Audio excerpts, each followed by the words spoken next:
Di Base Camp Pong, Simpang Reuleut, Biren, Jumat pagi bukan sekadar rutinitas. Di sini, para pekerja berkumpul bukan hanya untuk bekerja, tapi untuk berbagi harapan dan mimpi.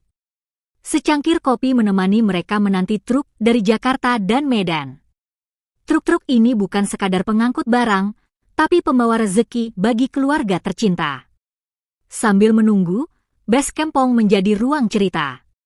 Tawa dan canda mengisi udara, menciptakan ikatan yang lebih dari sekadar rekan kerja. Mereka adalah keluarga.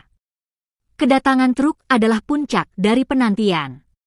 Ini adalah hasil kerja keras, simbol pengorbanan, dan janji kebahagiaan bagi istri dan anak-anak di rumah. Base Camp Pong mungkin sederhana, tapi disinilah nilai-nilai luhur bersemi, kerja keras, kebersamaan, dan cinta keluarga.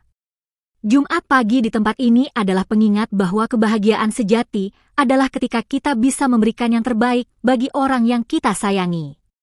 Di Base Camp Pong, setiap Jumat adalah berkah, setiap truk adalah harapan, dan setiap pekerja adalah pahlawan bagi keluarganya.